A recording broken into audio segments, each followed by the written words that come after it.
Hello friend, मैं नीलू लोक गायिका गीत अपने यूट्यूब चैनल पे आप सभी दर्शकों का स्वागत करती हूँ। और मैं जा रही हूँ एक मस्त मजेदार गाने गीत गाने। आप लोग को जरूर पसंद आएगा और मेरे वीडियो को लाइक सब्सक्राइब करना। दोस्त राधे राधे, राम राम।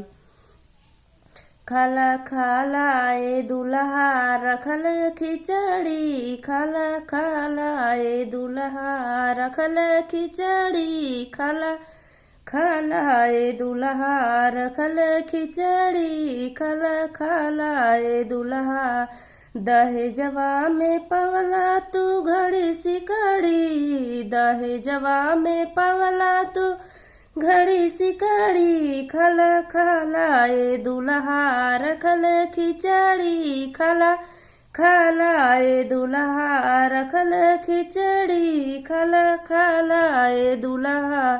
सोने की थाली में जीवना सजवली, सोने की थाली में जीवना सजवली। अब काहे बैठेला गलवा फुलाई, अब काहे बैठेला गलवा फुलाई। अंगूरी में सोहे सोने के अंगूठी, अंगूरी में सोहे सोने के अंगूठी, खाला खाला ए दूल्हा रखल खिचड़ी, खाला खाला ए दूल्हा रखल खिचड़ी, खाला खाला ए दूल्हा। दहेजवा में पवला तू कूलर फ्रिज वॉशिंग मशीन, दहेजवा में पवला तू कूलर फ्रिज वॉशिंग मशीन। अरे अब काहे बैठेला मुआ फुलाई, अरे खाला खाला